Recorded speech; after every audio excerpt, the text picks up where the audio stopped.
found three topics that we could really focus on, and that was child poverty, housing and homelessness, and social cohesion.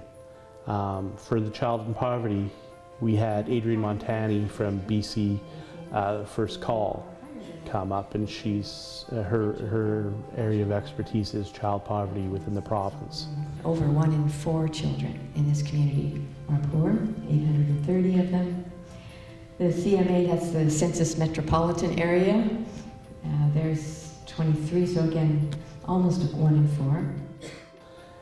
Then on the Saturday, we had Christine Cage, and she had done a homelessness and housing report 5 years ago for the city. How do people get homeless? Well, first, it's about housing. There's always an issue around housing. It is just not, I think, how we should live as a society to have people live on the street. And for social cohesion, we had a panel. We had found 3 very strong members of the community who have done different things that essentially were success stories within the community. We had Dr. Elsie Paul. In my lifetime, you know, we're no longer segregated. We can be part of society as a whole and be able to do business with our neighbors. And I see that as been successful and good. Thank you.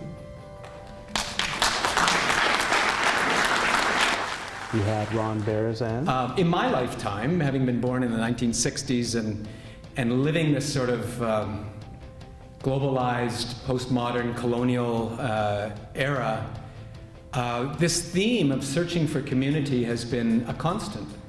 You know, ever since I remember, people from my teen years forward have been sort of questing to find community, and it just strikes me from both Elsie's stories and Dan's stories that, of course, we also need to ask the question, why?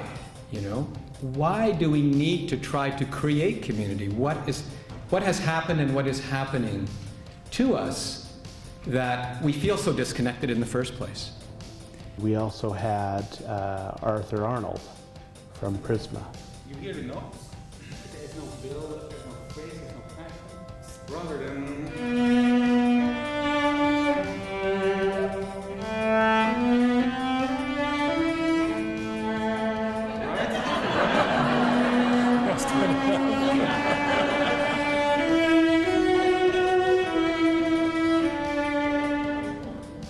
Now,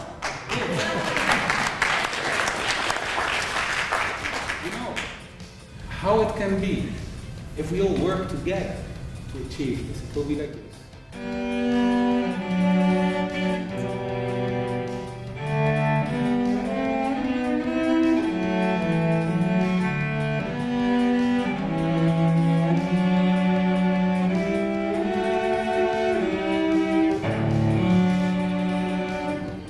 Another major piece, other than just speakers, was our dialogue sessions. And after each engagement in the theater, we all went to the Arbutus room, sat at tables and talked about topics, the 3 that I've mentioned. And so on the table there were some questions that were posed regarding what the speakers had talked about. We had leaves, trees, and fruits. Essentially, the trees were up on the wall.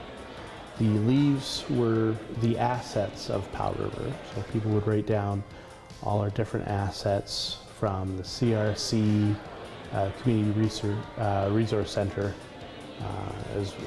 or the Orca Bus, Family Place, just the spirit of Powell Riverites, whatever assets the community contains. And then we had the fruits, which were the actions, the different things that could possibly be done to alleviate things such as poverty, to provide housing and hopefully eliminate homelessness within the community. People that are actually homeless in Powell River.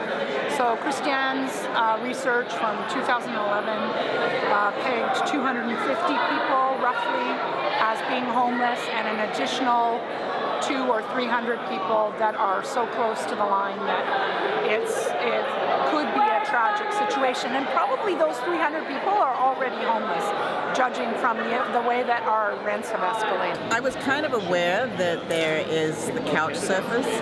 I don't think it's nearly as visible as when you go into the larger cities and you see actually the homelessness, the evidence of that, with people actually sleeping on the street or with their placards of wanting to money for food. But one thing I did experience, and it kind of took me back a bit, was not that many, I don't know, a few weeks back, or maybe even a month ago, at the crossroads, the intersection of where the Patricia Theatre is and Marine, there was a young man there with a placard saying that he needed food. And we were just driving through, and it really kind of took my breath away, because I'd never seen that since I've been here in 2007. I'd never seen that in Powell River. And I did not believe that we had homeless people in this community. I did not believe that we had the poverty in this community that I'm hearing about today. It's something that growing up here, we weren't really sheltered from it, but we just didn't know that it existed. We thought that homelessness and poverty was something for the downtown east side. We didn't believe that it could happen in our community. Because I think those are fundamentally issues that if we're not addressing them, then we can't talk about a cohesive community at all. And we can't talk about a community that actually has the potential to weather the storms, right, in terms of resilience, right? We need to consider what are the gaps right now, who's left out, and what kind of assets we have to figure out what we can do together. To hear some of the ideas, some of the possibilities that could be looked at for how we can create a social plan for the Powell River region. And that, for me, I think the big takeaway was the realization, even though we already know this, that the Powell River region, we're one region. Whether it's City of Powell River Regional District, Tla'amin Nation, we are one. We are all neighbors, and we are all together, and we all have the same issues. There are no borders or boundaries on issues of poverty, of inequality, of housing issues. There's a very, very, very low vacancy rate in Powell River for housing, and the costs are going higher and higher. So there are a lot more people that are at risk of being homeless, which doesn't mean they're homeless, doesn't mean they're sleeping on a park bench. It means that they are spending way more than they make on housing, and they are at risk at any moment, if they lost their job, of being basically on the street, not having anywhere to go. So, and there have been, like, the local housing programs have been having to deal with a lot more people. So there was a great sharing of information between people at the conference in terms of what the issues are on a real, tangible level, and the real understanding that it is a regional issue, so we need to talk about it as a regional group of people, that hopefully we could put together some kind of a strategy as local government and handle it regionally. That's what I would like to see. This conference and this project has helped show us just how many issues we might have, but also the depth and breadth of the community spirit and the ideas and thoughts and just the wonderful energy and the willingness and the wanting to eliminate and alleviate a lot of these problems.